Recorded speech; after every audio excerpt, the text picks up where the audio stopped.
اعوذ باللہ من الشیطان الرجیم بسم اللہ الرحمن الرحیم۔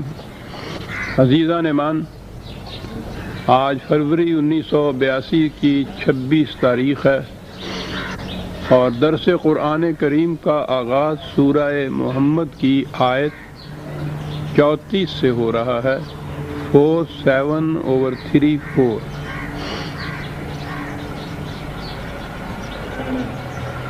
آپ کو یاد ہوگا کہ سابقہ آیات میں وہی حق و باطل کی کشمکش کی داستان چلی آ رہی تھی۔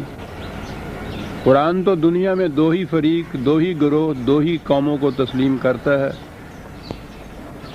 ایک وہ جو قرآن کو تسلیم کرتے ہیں، نبوت محمدیہ صلی اللہ علیہ وسلم پر ایمان لاتے ہیں، اور دوسرا وہ جو اس سے انکار کرتے ہیں۔ گروہ ہی دو ہیں، اور یہ بنیاد تھی ہماری۔ ضمناً عرض کر دوں، تاریخ پاکستان کے دوران جو ہم نے دو قومی نظریہ پیش کیا تھا، اس کی بنیاد ہی قرآن کریم کی ان صداقتوں اور ان اصولوں پر تھی کہ دنیا میں مخالفین کا گروہ، مخالفین کے معنی میدان جنگ میں جانے والے ہی نہیں ہیں۔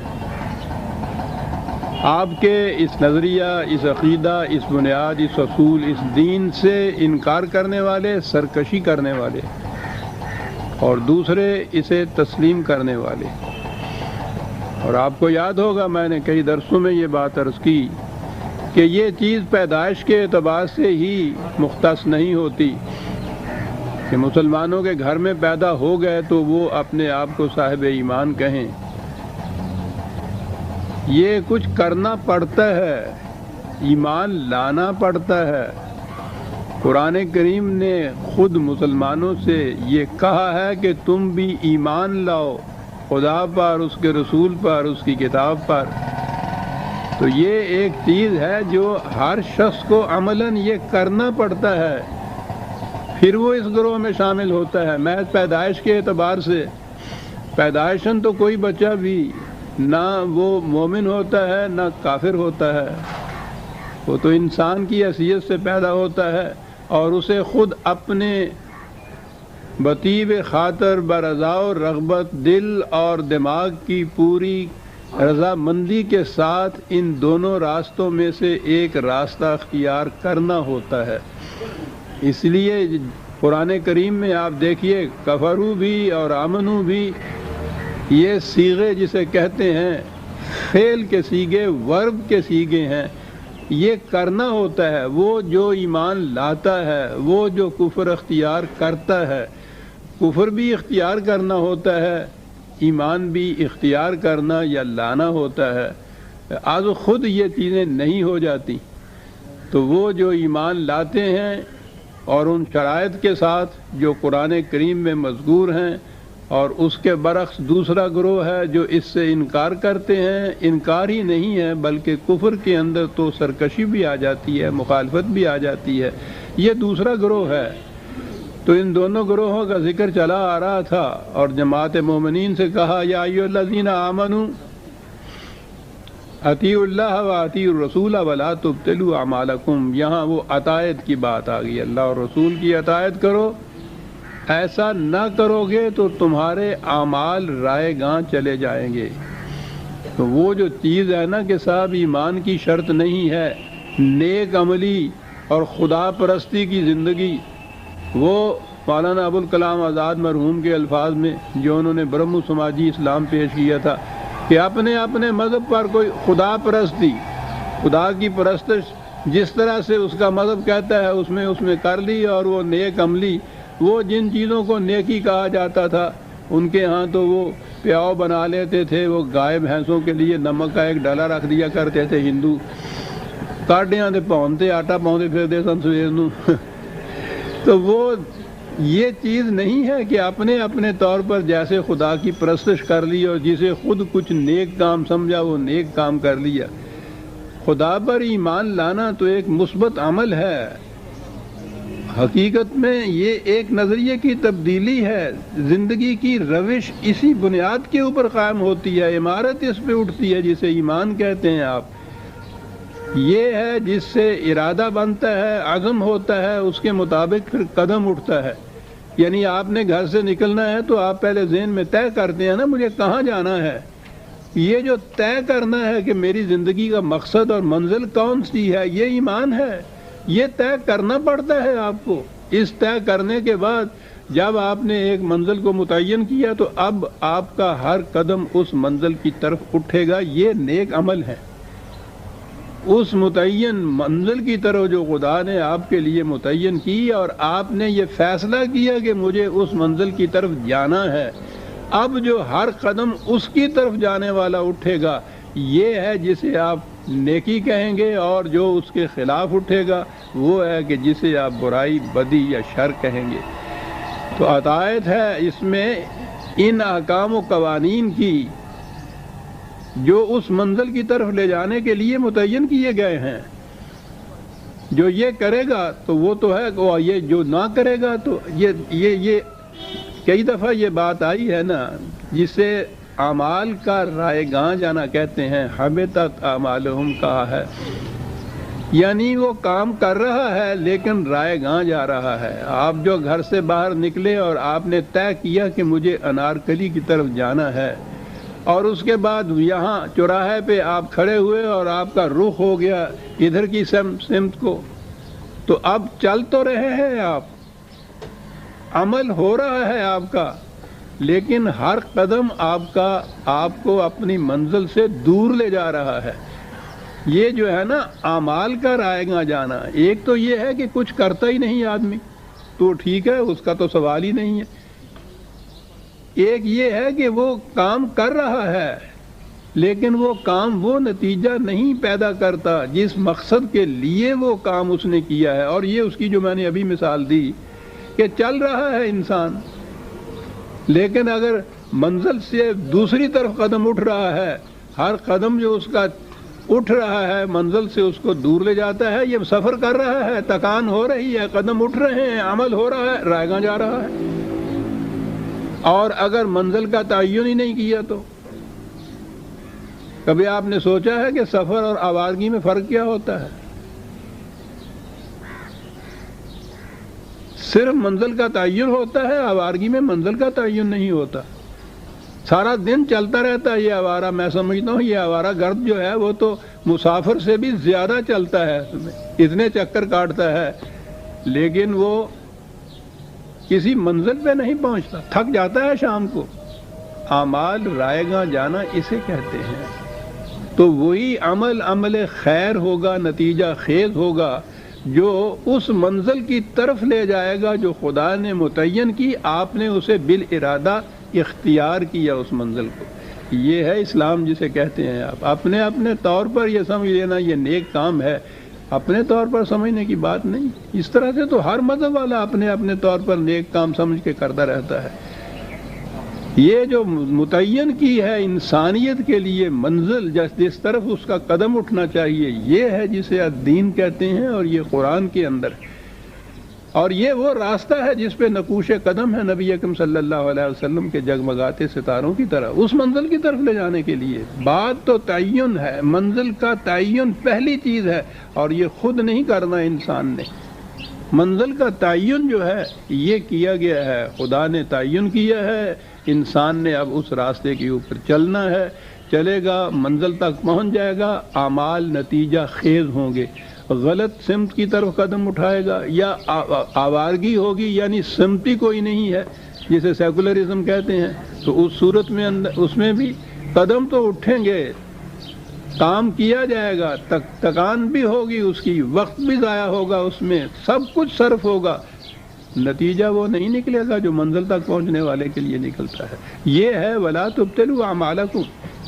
یہ روش نہ اختیار کرو گے تم طاعات کی۔ یہ دیکھیے اپنے طور پہ کچھ کرنے کی بات نہیں ہے، وہ ایک نظام ہے زندگی کا جس کی اطاعت کی جاتی ہے تو پھر منزل پر یہ قافلہ پہنچتا ہے۔ اس کے برعکس ان الذین کفروا وصدوا عن سبیل اللہ ثم ماتوا وهم کفار فلن یغفر اللہ لهم۔ اس کے برعکس وہ لوگ ہیں کہ جنہوں نے اس منزل سے انکار کیا اسے اپنی منزل تسلیم نہ کیا، یوں کہہ لیجئے اسی استعارہ یا تشبیہ میں جو میں نے پہلے بیان کی ہے مسافر کی، یہ نہ کیا انہوں نے۔ اتنا ہی نہیں، اب یہاں دو باتیں ہیں اور یہ دو باتیں کئی دفعہ دہرائی جا چکی ہیں کہ اس منزل کو تو اپنے لیے اختیار نہ کیا، اور جو اس منزل کی طرف جانے والے ہیں ان کے راستے میں روک بن کر کھڑے ہو گئے۔ اب یہ دو جرم ہو گئے، ایک تو خود نہیں اس منزل کی طرف جا رہا، اس کے اعمال تو یوں رائے گاں جانے ہیں، اور دوسری چیز جو اس منزل کی طرف جانے والے ہیں ان کے راستے میں روک بن کر کھڑے ہو گئے۔ آپ کو معلوم ہے قرآن نے واضح الفاظ میں کن لوگوں کے متعلق کہا ہے کہ وہ روک بن کر کھڑے ہو جاتے ہیں؟ 9/34 بڑی اہم آیت ہے۔ یا ایھا الذین آمنوا ان کثیر من الاحبار والرہبان لیاکلون اموال الناس بالباطل ویصدون عن سبیل اللہ۔ یہ ہیں وہ لوگ، کہا ہے ایمان والو محتاط رہو اس بات سے۔ احبار اور رہبان وہ ہیں جنہیں آج ترجمہ ان کا جو ہمارے ہاں ہے مشائخ اور علماء ان کا ترجمہ ہوتا ہے۔ یہ رہبان ہوتے ہیں جو مشائخ جنہیں ان کی طرف سے بھی وہ طریقت کے طریقے پہ جانے والے، اور احبار علماء کو کہتے ہیں۔ کہا یہ لوگ ہیں، دو باتیں اس کے لیے کہیں، ایک تو یہ ہے کہ لوگوں کی کمائی پہ زندگی بسر کرتے ہیں، پہلا جرم یہ ہے، دوسروں کی کمائی پہ زندگی بسر کرنا۔ یہ آگے جو بات کہی ہے، آگے آتی ہے بات سرمایہ داروں کی۔ سرمایہ داروں میں سب سے بڑا سرمایہ دار تو یہ ہے گروہ۔ سرمایہ دار کیا ہے؟ خود محنت نہیں کرتا، محنت دوسرے کرتے ہیں، وہ کھاتا ہے، لیکن وہ کچھ انویسٹ تو کرتا ہے نا، کچھ سرمایہ لگاتا ہے، اس سرمایہ کے زور پہ کچھ کھاتا ہے۔ یہ ربا ہے، یہ سرمایہ داری ہے، قرآن کی روح سے یہ ناجائز ہے، لیکن یہ سرمایہ تو کچھ لگاتا ہے اور کبھی خطرہ بھی ہوتا ہے کہ نقصان ہو جائے گا۔ یہ جو گروہ قرآن نے گنائے ہیں احبار اور رہبان کے، علماء اور مشائخ کے، دوسروں کی کمائی پہ کھاتے ہیں اور کچھ انویسٹ بھی نہیں کرتے، یعنی خطرہ ہی کوئی نہیں ہے کہ رقم ڈوب جائے گی۔ کما کے وہ لاتے ہیں، حضور کے پیش بھی کرتے ہیں، ہاتھ باندھتے ہیں، پیر چومتے ہیں، اور اس خوشامدیں کرتے ہیں، منتیں کرتے ہیں کہ حضور قبول فرما لیجئے، مجھے مسترد نہ کیجئے، میں کہیں کا نہیں رہوں گا، اس درگاہ سے آپ نے رد کر دیا۔ کما کے لا رہے ہیں، پیش کر رہے ہیں، تو اس سے بڑی سرمایہ داری کیا اور ہو سکتی ہے؟ سر کچھ انویسٹ نہیں کرنا، دوسرے کما رہے ہیں، یہ کھا رہے ہیں، جھڑک رہے ہیں، ڈانٹ رہے ہیں، یہ سب کچھ ہو رہا ہے، وہ دے رہے ہیں، سب عجیب چیز ہے۔ اب اندازہ لگائیے قرآن نے جو متنبع کیا ہے، یا ایھا الذین آمنوا کیا ہے۔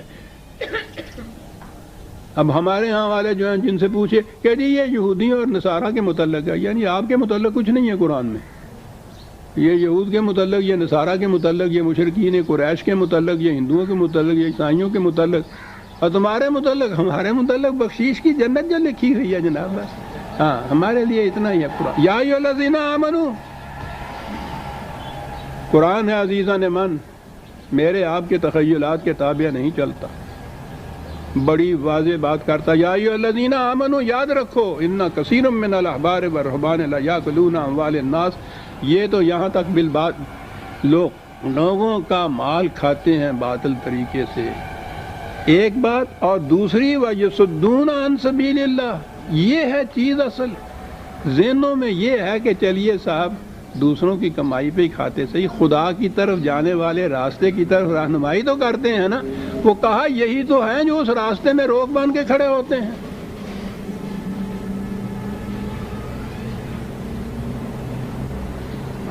آپ نے غور فرمایا کہ کتنے بڑے فریب سے آگاہ کیا ہے قرآن میں۔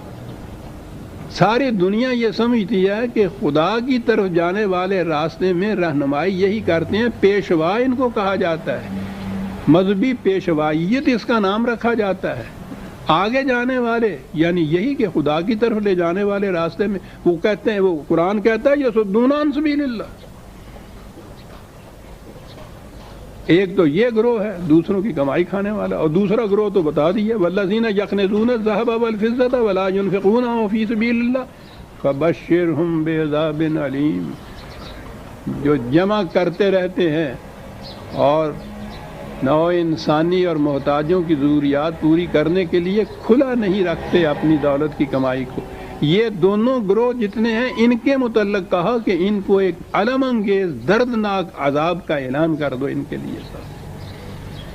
تو میں کہہ یہ رہا تھا کہ یصدون عن سبیل اللہ کے متعلق قرآن نے واضح کیا کہ یہ کون سے گروہ ہیں. ان الذین کفروا وصدوا عن سبیل اللہ ثم ماتوا، اور اسی حالت کے اندر ان کی موت واقع ہو جاتی ہے. کس حالت میں؟ وہم کفار، یہی اسی راستے کے اندر وہ چلتے ہیں اور یہی ان کی موت واقع ہو جاتی ہے. فلن یغفر اللہ لہم، ان کے لیے حفاظت نہیں ہے عذاب سے آخر تک. جو یہ روش اختیار کرتے ہیں ان کے لیے یہ حفاظت نہیں ہے.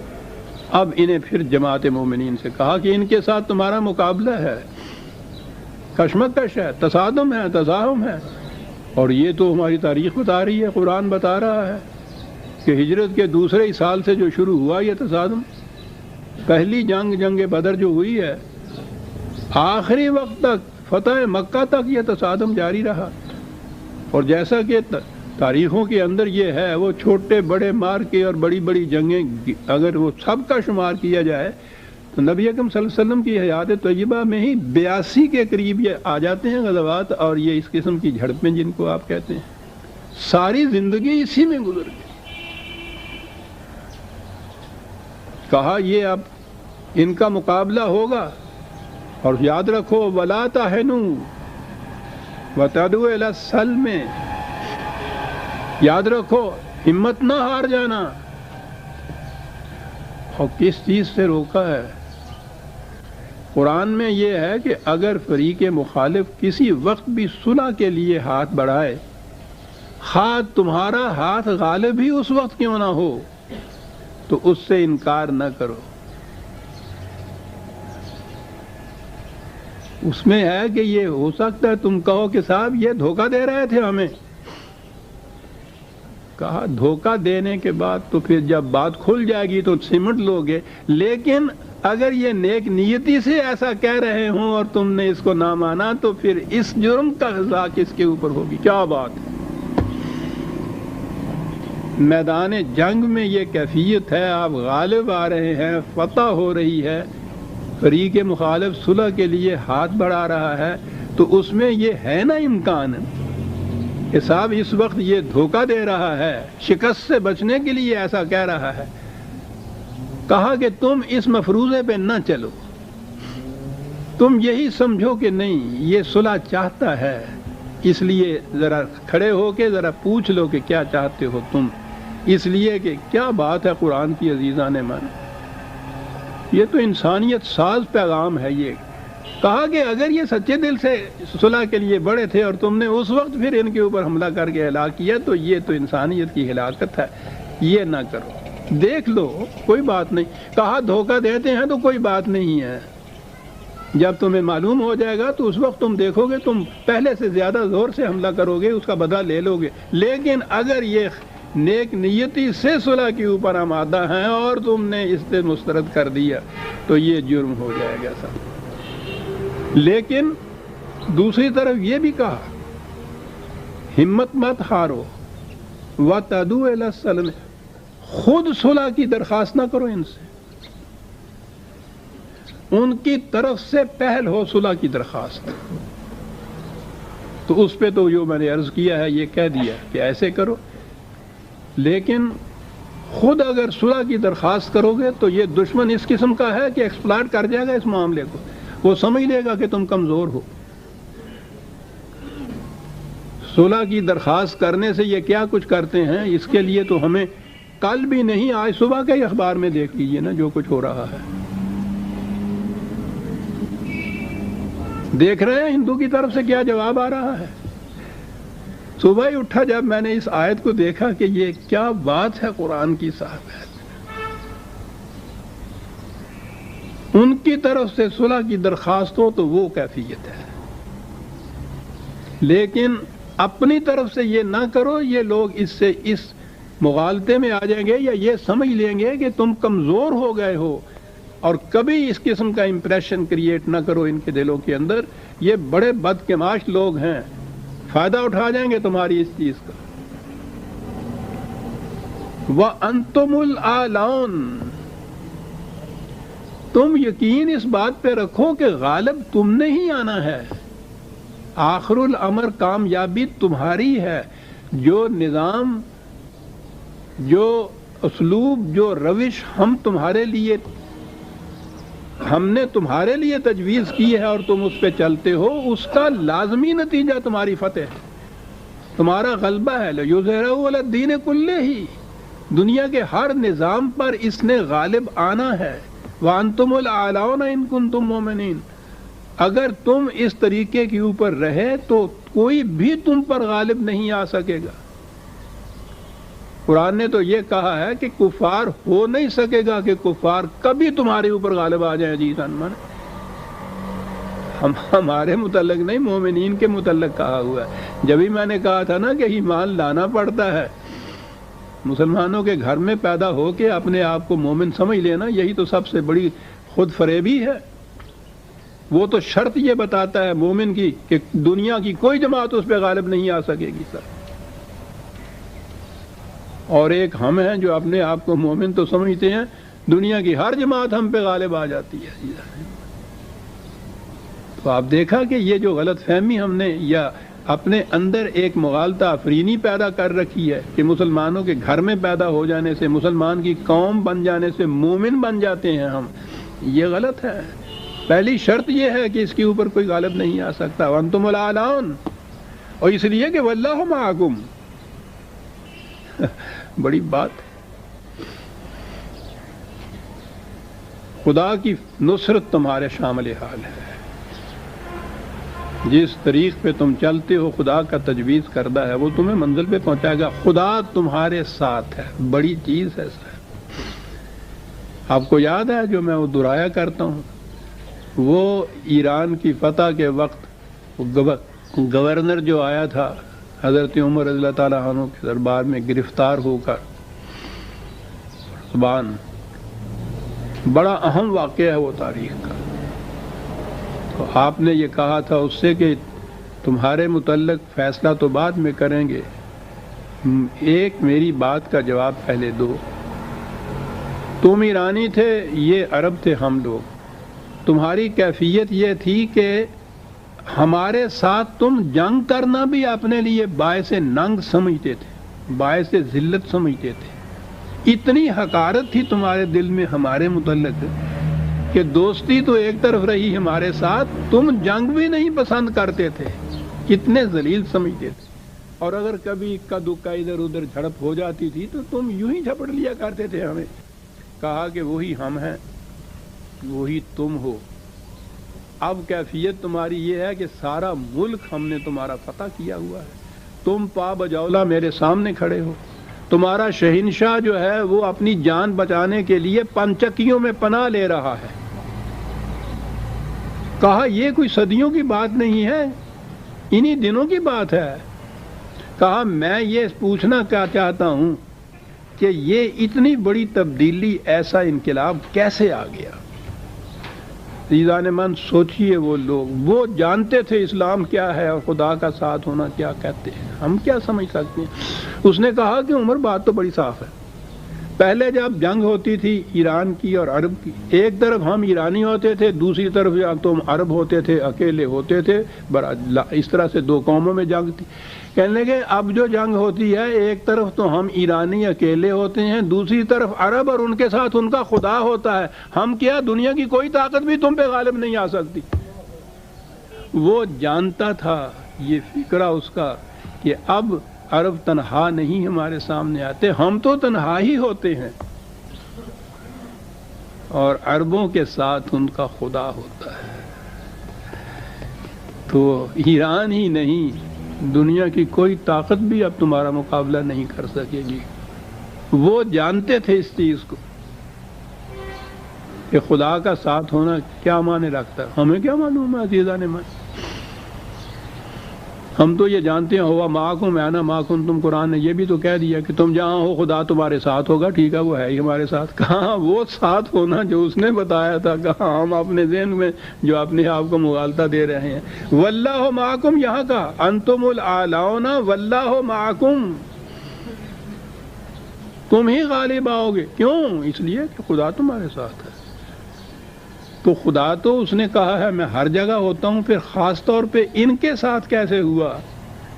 اس لیے کہ وہ جو اس نے راستہ تجویز کیا تھا ان کے لیے، اس پہ جو چل رہے ہیں، اس اعتبار سے وہ ساتھ ہے، وہ تو رہنما ہے، وہ تو ہادی ہے، آگے آگے قافلے کے جا رہا ہے۔ معیت تو یہ ہے نا جو خدا کی ہے، هو معکم وَلَن يَتْرِكَكُمْ أَعْمَالَكُمْ۔ تم اس منزل کی طرف نہ جاتے تو ہر قدم تمہارا جو تھا، ہر عمل تمہارا رائے گاں جاتا۔ اب جو اس کی طرف تم جا رہے ہو، جو راستہ اس نے تجویز کیا ہے، تمہارے اعمال کے نتیجے میں ذرا بھی کمی نہیں ہوگی۔ تقابل دونوں کا چلا جا رہا ہے جہاں بھی آپ دیکھیں گے۔ کہا یہ کیوں ہے یہ جو کچھ ہم اتنا کچھ کہہ رہے ہیں؟ یہ آپ کو یاد ہے قرآن جہاں کوئی دعویٰ کرتا ہے دلیل دیتا ہے، ثبوت دیتا ہے، بات سمجھاتا ہے۔ کہا ایک یہ گروہ ہیں، ان کے نزدیک زندگی نام ہے، یہی طبعی زندگی، فزیکل لائف، کھانا پینا، افزائش نسل کرنا، اس کے بعد مر جانا، اس سے بلند مقصد کوئی نہیں ہے۔ یہ ہے زندگی۔ کہا اس کی حقیقت کیا ہے اس ساری زندگی کی؟ کچھ کھیل ہے، کچھ تماشا ہے، تھوڑے سے وقت کے لیے اس میں لذت مل جاتی ہے، حضارت مل جاتی ہے، کوئی بلند مقصد زندگی کا نہیں ہے۔ یہ قرآن نے کہا ہے کہ یہ زندگی جو ہے یہ تو حیوانات کی سطح کی زندگی ہے، وہ بھی کھاتے ہیں، پیتے ہیں، افزائش نسل کرتے ہیں، مر جاتے ہیں۔ تو یہ تو انسانیت کی سطح کی زندگی نہیں ہے۔ انسانیت کی سطح کی زندگی تو ادھر آتی ہے کہ یہ ساری چیزیں، دنیاوی اسباب و سامان بھی نہایت ضروری ہے، لیکن یہ ایک بلند مقصد کے حاصل کرنے کا ذریعہ ہے، اور وہ بلند مقصد جو ہے وہ ہے دنیا میں خدا کا قائم کیا ہوا نظام، اس کو نافذ کرنا، یہاں انسانیت کو اس راستے پہ چلانا جو خدا نے اس کے لیے متعین کیا ہے، یہ بلند مقصد ہے۔ اور کہا اس مقصد کے لیے وہ جو سیکولر لائف جس کو آپ نے کہا ہے، وہ حیوانوں کی زندگی، کفر کی زندگی، اس میں ہر آن انسان موت سے ڈرتا ہے، کوئی مرنا نہیں چاہتا۔ یہ ننھی سی چونٹی بھی اگر آئے اور اس کے سامنے آپ تنکا بھی کھڑا کریں تو آپ دیکھتے ہیں اس میں بھی وہ مقابلہ کرتی ہے یا راستہ چھوڑ دیتی ہے۔ یہ جو زندگی پیاری ہے نا، پریزرویشن آف سیلف، یہ لائف یا زندگی کا اپنا اندرونی تقاضا ہے۔ زندگی خود اپنی حفاظت چاہتی ہے، یہ بنیادی چیز ہے۔ کہا ٹھیک ہے، یہاں تک کہ زندگی مومن اور کافر دونوں کی جسم کی زندگی تو یہ ہے، یہ بھی حفاظت چاہتا ہے اپنی، لیکن آگے ایک بات آتی ہے، اس کی زندگی تو وہیں ختم ہو جاتی ہے، اپنی زندگی کی حفاظت، جان کی حفاظت، جسم کی حفاظت۔ اور مومن یہ ہے کہ جہاں حق اور باطل میں تصادم پیدا ہوتا ہے، حق کی کامیابی کے لیے زندگی دینی پڑتی ہے تو وہ اسے حیات جاویدان تسلیم کرتا، کہتا یہ ہے معاملہ وہ جہاں تم غالب آ جاتے ہو۔ وہ موت سے ڈر کے بھاگتا ہے، تم موت کو آگے جا کے بڑھ کے گلے سے لگا لیتے ہو۔ کہا دیکھا دونوں میں کتنا فرق ہے۔ قرآن نے تو عزیزان من 4 لفظوں میں بات بتا دی۔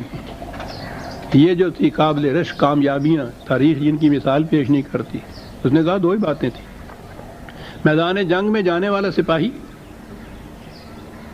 موت اس کے لیے حیات جاویدہ کا دروازہ کھول رہی تھی، وہ نظر آ رہا تھا۔ دوسری بات یہ ہوتی ہے مرنے والے یا سپاہی کے دل میں کہ میں تو مر گیا تو میرے پیچھے جو بال بچے رہ جائیں گے ان کا کون پرسان حال ہے. کہا یہ تو اس نظام نے بنیادی طور پہ طے کر رکھا ہے کہ مملکت کے ہر فرد کی ضروریات زندگی کی ذمہ داری جو ہے وہ مملکت کے سر ہے. وہ مطمئن ہوتا ہے کہ پیچھے جو کچھ رہ گئے ہیں مجھے ان کی فکر کیا ہے. جہاں تک میرا تعلق ہے موت تو میرے لیے ایک نئی زندگی کا دروازہ کھول رہی ہے. کہا اس سپاہی کا مقابلہ دنیا میں کوئی شخص بھی کر سکتا ہے جو موت کو ہنس کے آگے لے اور پیچھے جو رہ گئے ہیں ان کے متعلق کوئی فکر نہ اس کو.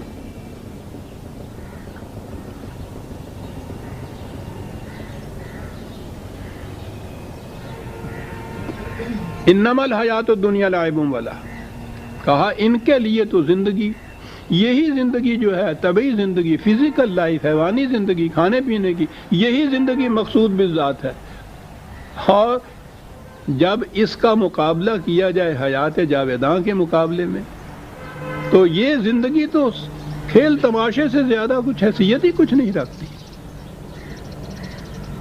چند منٹوں کے لیے ایک انٹرٹینمنٹ جسے آپ کہتے ہیں بس اتنا صحیح ہے اس سے زیادہ کوئی مقصد نہیں ہے. وَإِن تُؤْمِنُوا وَتَتَّقُوا يُؤْتِكُمْ أَجُورَكُمْ وَلَا يَسْأَلْكُمْ أَمْوَالَكُمْ. کہا کہ اگر تم پھر وہی ہے اگر تم ایمان لاؤ. یا ایھا الذین آمنوا سے بات شروع ہوئی ہے اور کہا چلا جا رہا ہے اگر تم ایمان لاؤ. اور پھر یہ ہوا کہ یہ ایک ہی دفعہ ایمان لانے کی بات نہیں ہے یہ تو قدم قدم کے اوپر یہ بات ہے. جب اس منزل کی طرف آپ قدم اٹھاتے ہیں تو ہر قدم پہ آپ کے ذہن میں ہوتا ہے کہ وہ ہے میری منزل جس کی طرف میں جا رہا ہوں.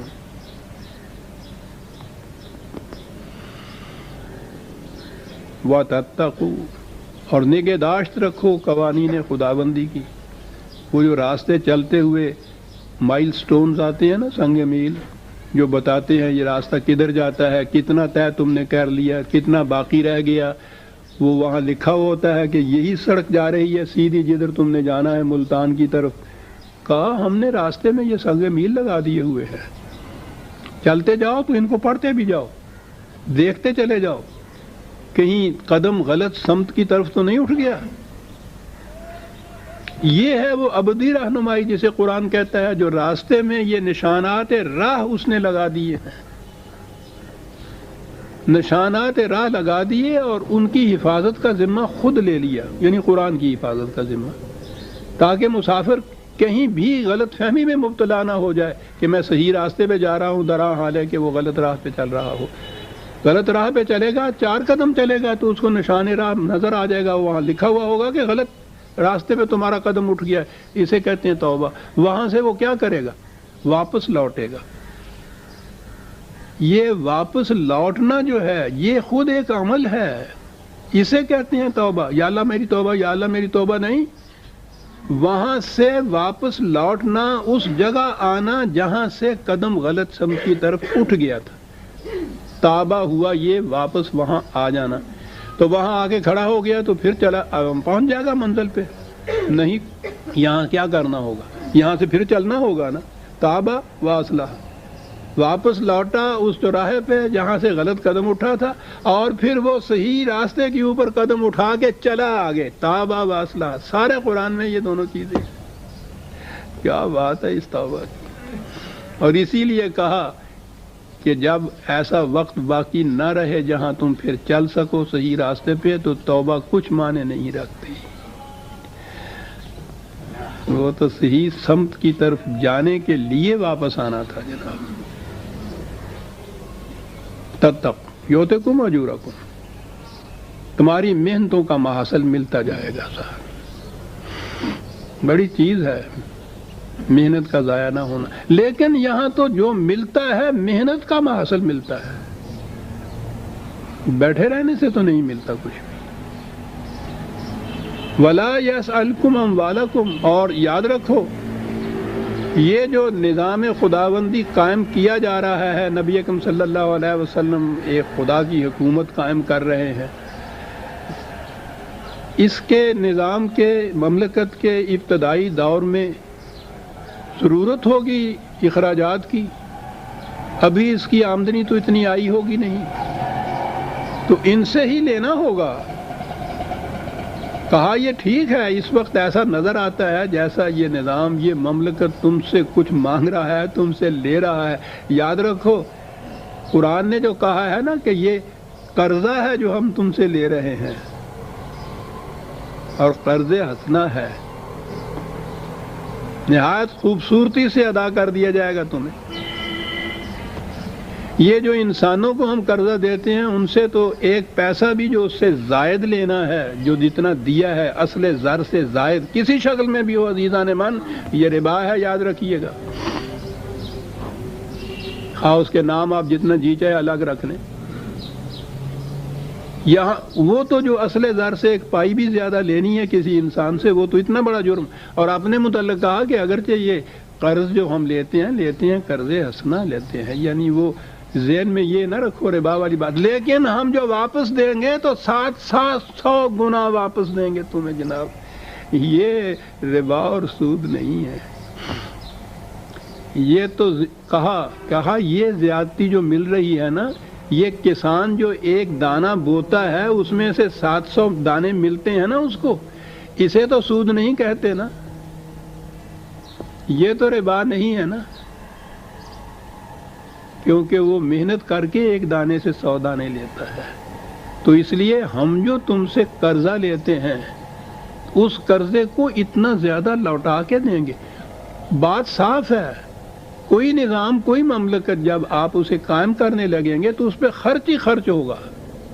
اسٹیبلش کرنا ہے آپ نے، اس کو ڈیولپ کرنا ہے آپ نے، اس کو اس وقت دینا ہوگا۔ ایک ایک پائی لے لے گا وہ تو تم سے، لے کیا لے گا، تم خود جا کے ایک ایک پائی وہاں اس کو جا کے دے آؤ گے۔ لیکن جب یہ قائم ہو جائے گا تو اس کے بعد پھر اتنا سیلاب کی طرح آتا ہے، پھر اس طرف واپس دولت اور اموال جو آتے ہیں، سمجھ میں نہیں آتے کریں کیا ان کو جناب، اتنا ملتا ہے۔ اس کے بعد تو کہا یہ جو اس نظام کے ابتدائی ایام میں تم لوگوں سے کچھ مانگا جاتا ہے، لیا جاتا ہے، تم خود بھی آگے دیتے ہو، تو یاد رکھو یہ نہیں ہے کہ تمہیں واپس نہیں مل سکتا، اتنا واپس ملے گا تمہارے سمجھ میں ہی نہیں آئے گی بات۔ ابتدائی دور تو ایک طرف رہا حضرت عمر رضی اللہ تعالیٰ عنہ کے زمانے میں، جب 22 لاکھ مربع میل کے اوپر مملکت پھیل گئی تھی، تو ایک صوبے کا خراج یا آمدنی انکم ادھر کی وہ لے کے آئے تھے، حضرت ابو ہریرہ رضی اللہ تعالیٰ عنہ تھے محصل، تو شام کے قریب آئے اور انہوں نے آ کے کہا کہ جی میں لے آیا ہوں، تو ان سے پوچھا کہ کتنا لے آئے ہو، تو انہوں نے یہ عربوں کے ہاں یہ گنتی جو ہے 1000 تک کی تو ہوتی ہے، وہ آگے 1000 کے آگے ان کے ہنزا ہی نہیں ہوتا، 2000 10,000 20,000 یوں کہنا پڑتا ہے۔ ہمارے ہاں تو یہ ہے نا کہ 10,000 پھر لاکھ پھر 10 لاکھ پھر کروڑ پھر 10 کروڑ پھر ارب، یوں اس زبان میں ہنزا ہی یہ نہیں تھے۔ بہرحال انہوں نے بتایا وہ ہزاروں کے حساب سے کہ اتنے ہزار یہ سب کچھ۔ حضرت عمر نے کہا کہ کچھ سفر کر کے آئے ہو، تھکے ہوئے نظر آتے ہو، اس لیے کچھ ہوش کی بات کرو، جاؤ سو، صبح آ کے بتانا مجھے کتنا لائے ہو۔ باور نہیں کیا جا رہا تھا کہ اتنا مل رہا ہے، اور اس میں ایک پائی بھی ناجائز نہیں تھی۔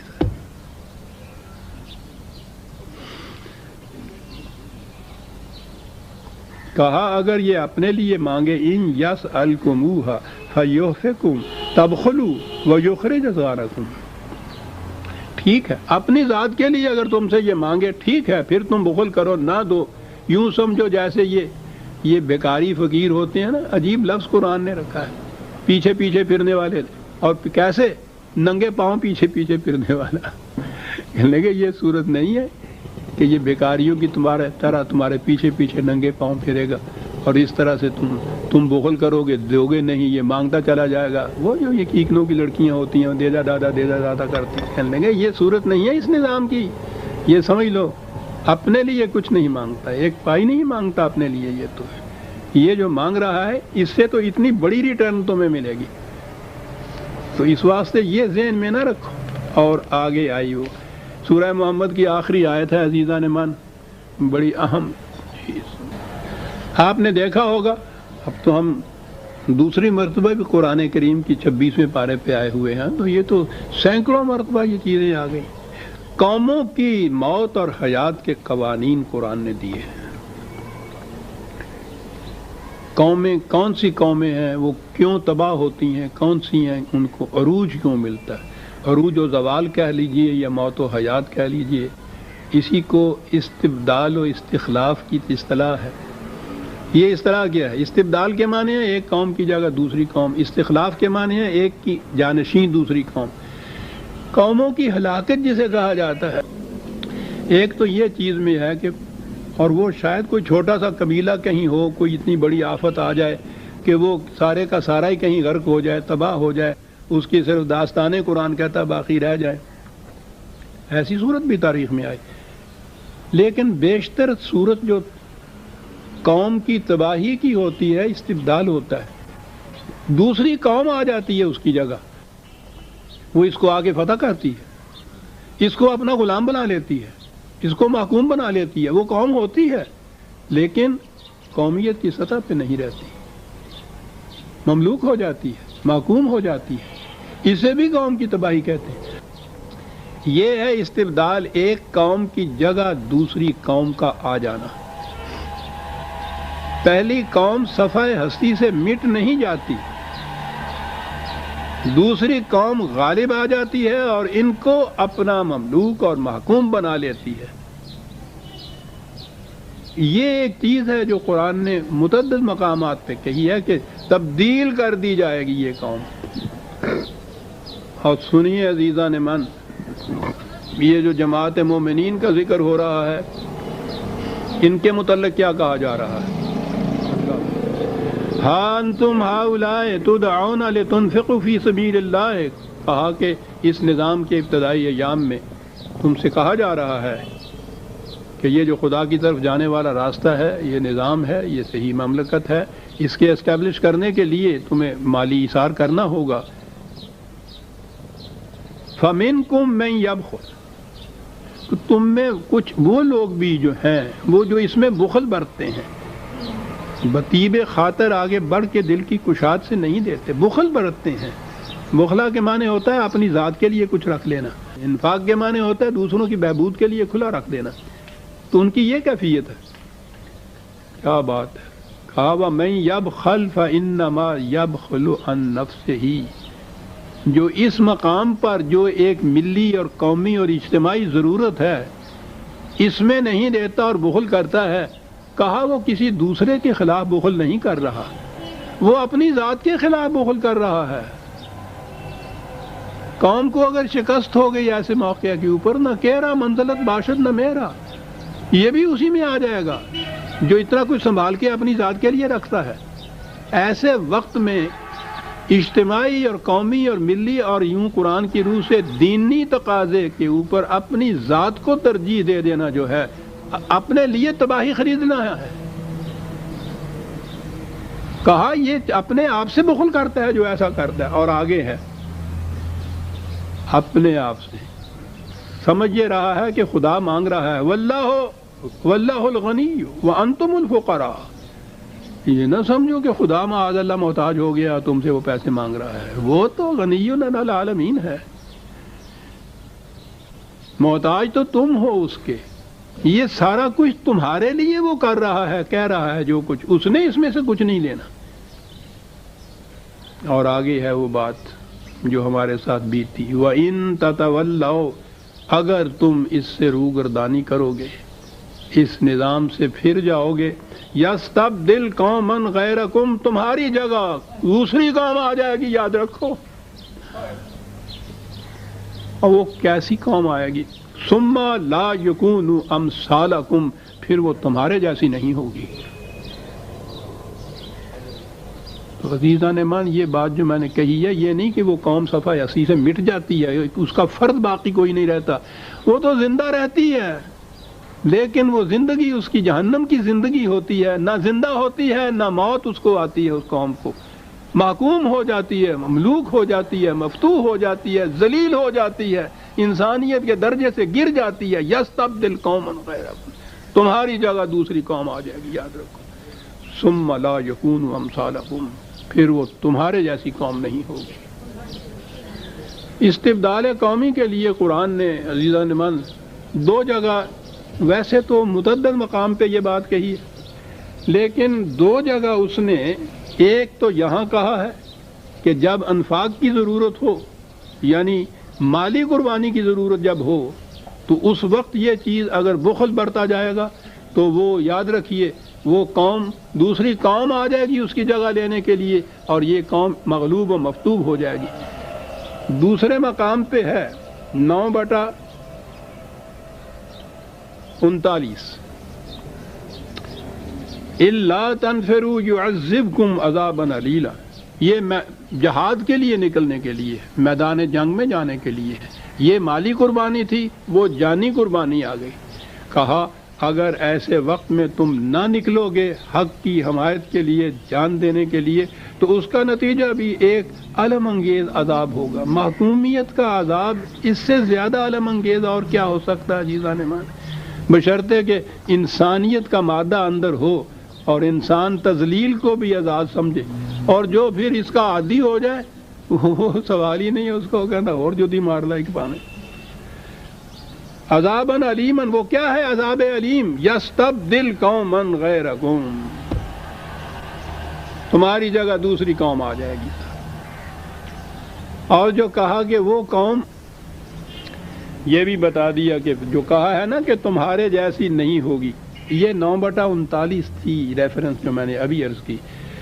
تمہارے جیسی نہیں ہوگی، کیسی وہ ہوگی؟ 5/54 نسخے ہیں تو سامنے رکھیے، بڑی اہم آیت ہے۔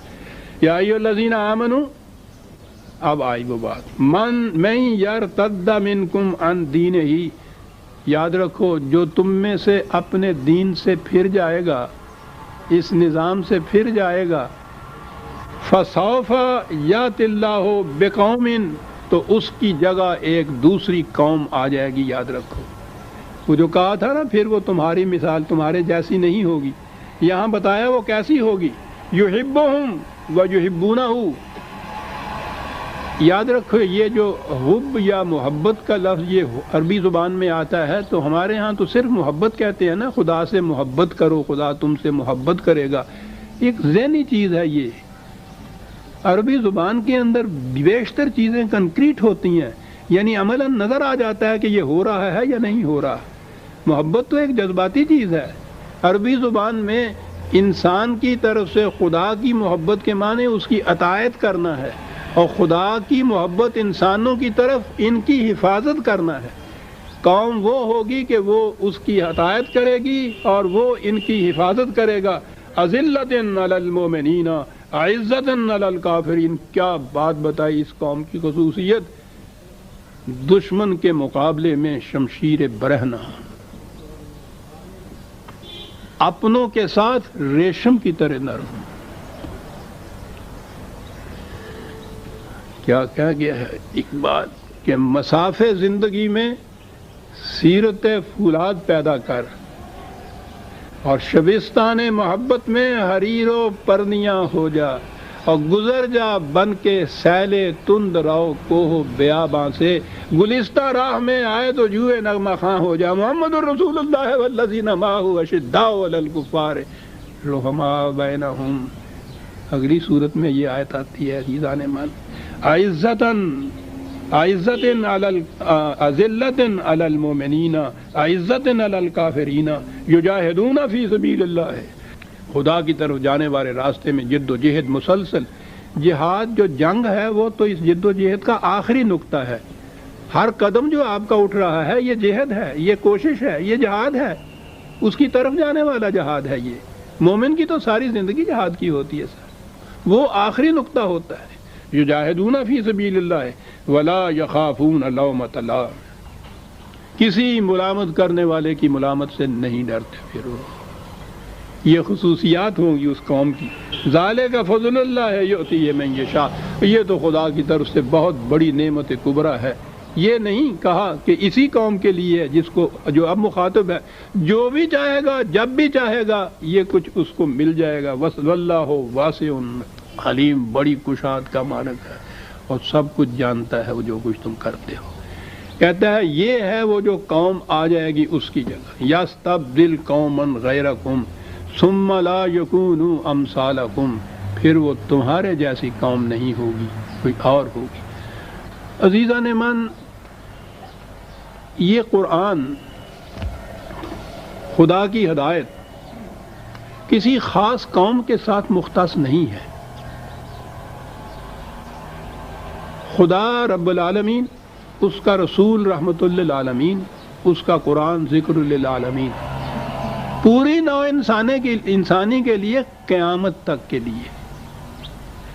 لہذا یہ سوال ہی نہیں ہے کہ کوئی ایک قوم اگر اس قرآن کے راستے کو چھوڑ دیتی ہے تو قرآن کو شکست ہو جاتی ہے، اسے شکست نہیں ہوتی۔ اگر ایک مسافر کسی اسٹیشن پہ گاڑی سے اتر جاتا ہے تو گاڑی تو پھر اس کے بعد بھی چلتی ہے، یہی اتر گیا، وہ گاڑی چلے گی خدا کے نظام کی، خدا کے قرآن کی، قیامت تک چلنا ہے اس نے تو جناب۔ یہ نہ کسی خاص قوم سے مختص ہے، نہ کسی خاص ملک کے ساتھ محدود ہے۔ انسانوں کی جو جماعت جہاں کہیں ہو، جس زمانے میں ہو، جب بھی اس نے اس روش کو، اس راستے کو اختیار کیا، اس منظر کی طرف چل پڑے گی۔ یہ ٹھیک ہے جی، یہی چاہتا ہے، اپنی بات کر رہا ہوں۔ ساری عمر میں نے گزار دی آپ پر کیا ہے نا کہ 50 برس مسلسل ہو گئے مجھے قرآن کی آواز بلند کیے ہوئے، اور تحریک پاکستان میں بھی حصہ لیا، تو اس لیے کہ ایک خطہ زمین ایسا مل جائے گا جس میں خدا کی حکمرانی ہوگی۔ یہاں آنے کے بعد بھی سن 48 سے یہ سلسلہ میرا شروع ہوا ہے، آج تک اسی تگ و دو میں چلا جا رہا ہوں کہ یہ ہو جائے۔ یہ آیتیں میرے سامنے ہیں، جب اس نے کہا ہے کہ جو قوم یہ کچھ نہ کرے گی اس کی جگہ دوسری قوم لے لے گی، اور ضروری نہیں کہ یہ اسی قوم میں یا اسی ملک کے اندر ہو، کہیں اور ہو جائے گا۔ یہ ٹھیک ہے، یہ ایمان ہے میرا کہ لَيُظْهِرَهُ عَلَى الدِّينِ كُلِّهِ، اس نظام نے دنیا کے ہر نظام پر غالب آ کر رہنا ہے، یہاں نہ صحیح کہیں اور صحیح۔ لیکن میں نے کہا ہے کہ جی یہی چاہتا تھا کہ یہی وطن، یہی ارض پاک، یہی پاکستان، یہی قوم جس میں ہم ہیں، جس مقصد کے لیے اسے حاصل کیا تھا، وہ نظام یہی قائم ہو، جی چاہتا تھا، اس لیے اس میں میں لگا رہا، کوشش کرتا رہا۔ لیکن اگر یہ یہاں نہیں ہوتا ہے تو یہ اس نظام کی شکست نہیں ہے۔ سورج نکلنے کے بعد اگر کوئی اپنی آنکھیں بند کر لیتا ہے تو سورج کی روشنی نہیں گم ہو جاتی، یہ محروم ہو جاتا ہے اس روشنی سے۔ سورج تو چمک رہا ہے، جو بھی آنکھیں کھولے گی قوم وہ اس سے مستنیر ہو جائے گی، وہ اس سے فائدہ اٹھا لے گی۔ اس لیے یہ بات کہ فلاں جگہ مسلمانوں نے ایک اپنے ہاں یہ دعویٰ کیا، کوشش تو خیر کیا کی، اور یہ دیکھیے صاحب یہ وہ آگے چلا ہی نہیں ہے، اور وہ دوسری قومیں پھر تانا دیتی ہیں کہ اسلام ایک چلا ہوا کارتوس ہے، کسی زمانے میں تو اس نے یہ نتائج پیدا کیے تھے، اب اس میں وہ بات نہیں رہی۔ وہ ہماری حالت کو دیکھ کے اس کا اندازہ لگاتے ہیں، اور ہم میں یہ جرت نہیں ہے کہ ہم ان سے کہہ دیں کہ ہم تو پیدائشی طور پہ مسلمانوں کے گھر پیدا ہو گئے اس لیے مسلمان ہیں، ہم مومن نہیں ہیں۔ ہم میں یہ جرت نہیں یہ کہنے کی، یہ جرت ہو تو بہت بڑا کام ہے جو ہم کر جائیں، کم از کم اسلام تو بدنام نہ ہو اس کے بعد۔ یہ تو ان سے کہے کہ ہم نے کوئی بات اسلامی نہیں کی تھی اس لیے یہ ہوا، لیکن ہماری تو کیفیت یہ ہے کہ جو کچھ ہم کرتے ہیں اسلامی، اور وہ رہتا ہے ناکام، امپریکٹیکیبل، اور دنیا پھر یہ کہتی ہے کہ صاحب اسلام نہیں پریکٹیکیبل آج اس دنیا کے اندر رہا۔ یہ دوہرا جرم ہے جو ہم سے سرزد ہو رہا ہے۔ یہ بات نہیں عزیزان مان، قرآن نے تو کہا ہے کہ یہ تو ہر نظام پہ اس نے غالب آنا ہے، اگر یہ غالب نہیں آ رہا تو یہ وہ نظام نہیں ہے جو ہم کام کر رہے ہیں عزیزان مان۔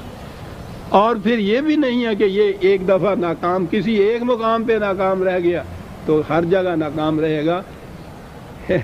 اس آیہ جلیلہ کے آخر میں میں سمجھتا ہوں کہ جو میں نے یوں کہا ہے، اقبال کے الفاظ میں کہہ دوں کہ مجھ سے بہتر کہنے والا تھا وہ شخص، اس کا دل بھی اسی پہ تڑپتا تھا۔ یہ جاوید نامے میں وہ ایک پورا باب ہے قرآن کے متعلق جو ہے، چند اشعار اس کے جو ہے سن لیجئے، 2-3 منٹ دے دیں گے آپ؟ شکریہ۔ محفل ما بے میو بے ساقی است، کیا بات کہتا ہے۔ ٹھیک ہے، ہماری محفل کے اندر نہ شراب توحید باقی ہے، نہ ساقی باقی ہے، اجڑی ہوئی محفل ہے، کیا بات ہے، لیکن ساز قرآن را نواہا باقی است، قرآن کے ساز کی تاروں میں تو ہزاروں نغمے ابھی پوشیدہ ہیں، وہ نہیں ختم ہو گیا۔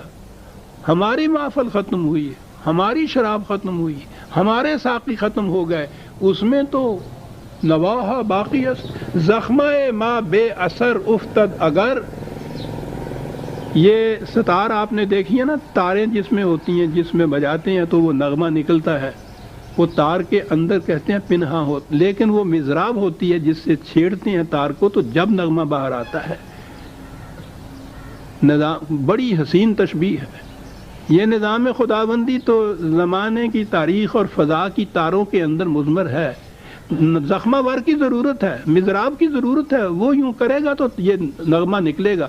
تو قرآن کی تار میں تو نغمے اتنے ہیں، کہا اگر کوئی ایک زخمہ وہ جو مضراب والا ہے، زخمے والا ہے، مضراب والا ہے، اگر وہ ٹوٹ گئی ہے مضراب اس کی، یا وہ نہیں اس کو استعمال کر رہا تو کوئی بات نہیں، آسماں دارد ہزاراں زخمہ وار، اس کے پاس ہزاروں اس قسم کے مضراب والے موجود ہے۔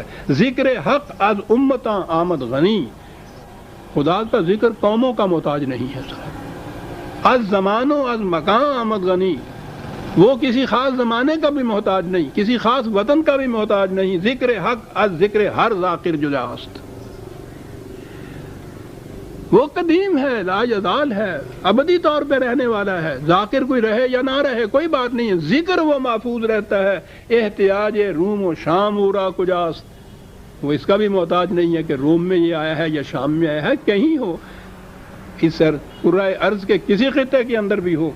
اور آگے بات ہے، حق اگر از پیش ما بردار دش، پیش قوم دیگرے بگزار دشت، اگر ہم سے خدا نے اس کو چھین لیا کیونکہ ہم اس پہ عمل نہیں کر رہے تھے تو یہ پھر ناکام نہیں، کوئی دوسری قوم ہوگی جس کے سامنے یہ چلا جائے گا۔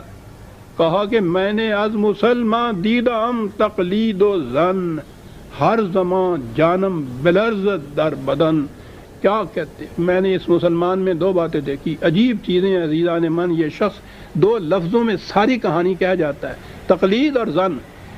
مذہب پرست طبقہ جو ہے وہ تقلید میں چلا ہوا ہے، 1000 برس پیشتر کی جو چیزیں ہیں ان کو آج کہہ رہا ہے کہ یہ اسلام ہے جو چلنے کے قابل نہیں ہے، تقلید ہے۔ سیکولر والے جو ہیں، دوسرا انٹلیکچوئل طبقہ جو ہمارا ہے، کہتا ہے اس کے دل میں شک و شبہ پیدا ہو گیا ہے اسلام کے متعلق۔ 2 ہی تو طبقے تھے،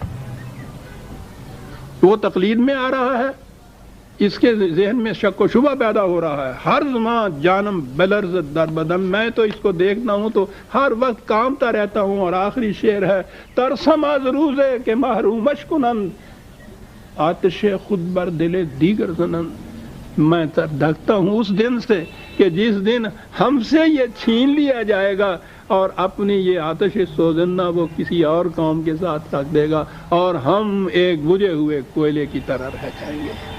سورہ محمد کی آخری آیت بھی آج ہم نے ختم کی۔ آئندہ درس میں ہم سورہ الفتح 48ویں سورت لیں گے، اور پھر کون سی سورت اہم نہیں لیکن وہ بڑی عظیم سورت آتی ہے۔ ربنا تقبل منا انک انت السمیع